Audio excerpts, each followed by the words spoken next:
Assalamu alaikum wa rahmatullahi ta'ala wa barakatuhu. Barkanmu da sake saduwa a cikin labaran na duniya daga nan AIZ TV Hausa. Idan yanzu ka fara ziyarar wannan kafa namu mai albarka, ka danna mana subscribe sannan ka danna ƙararrawar sanarwa domin sanar da kai a duk lokacin da muka ɗaura bidiyon. Idan muka je ga Madinatul Munawwara, inda Firaministan na ƙasar Nijar wato Ali Muhammad Lamizan yana can yana gabatar da umara tare da tawagar da ke mara masa baya. Sun tafi wannan aikin umara ne tare da ziyara ga ƙasar ta Saudi Arabia da kuma jaddada ƙawance tsakanin ƙasar ta Saudiyya da jamhuriyar Nijar, sannan kuma su kasance su yi ma ƙasar tasu ta Nijar addu'o'i na fatan zaman lafiya da nasara da kuma cimma buƙatu na alhairi.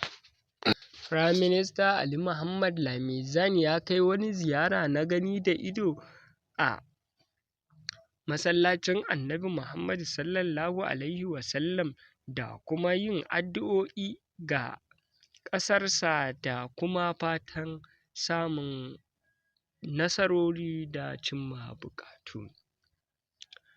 A wannan tafiya dai ya samu rakiyan mutane mabambanta waɗanda suke mara masa baya tare da gudanar da addu'o'i ga ƙasa. Tare da shi akwai jakadan Nijar wanda yake Saudiyya da sauran 'yan ofishin na jakadanci na Nijar. Idan muka je a jihar ta Maraɗi, za mu ji cewa Controlling 'yan sanda wato gwamnan na jihar ta Maraɗi ya kai wani ziyara a yankin da aka jibge jami'an tsaro wanda yake kan iyakan Najeriya da Nijar, ya kuma yi bayani a wannan wuri ga waɗannan dakaru da suke wannan yanki. A cewarsa, da Nijar da Najeriya Hassan ne da Usaini, babu wanda ya isa ya raba su. A cewarsa 'yan uwan juna ne, kuma dukkanin wanda yake ƙoƙarin ya shiga tsakaninsu to sai dai ya ji kunya. A cewarsa, insha Allahu dukkanin waɗanda suke yin ƙulle-ƙulle a kan ƙasashen biyu su samu matsala, da yardan Allah sai dai su ji kunya, ba za su samu nasara ba.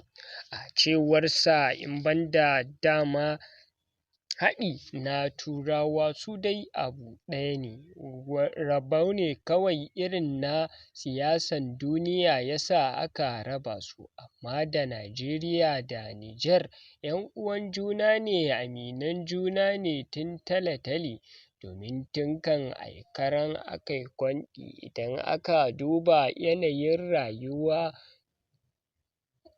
na mutanen arewacin Najeriya da 'yan ƙasar ta Nijar, za a ga cewa yanayin rayuwarsu ɗaya ne. Yanayin tafiyar da al'adunsu da kuma wasu abubuwa da dama sun haɗu a wurin gudanarwa. Don haka raba su da aka yi kawai wata siyasa ce ta duniya. To a cewarsa, lallai jama'a ya kamata su gane wannan, kuma da yardan Allah dukkanin masu yi musu ƙulle-ƙulle asirinsu zai tonu kuma za su ji kunya.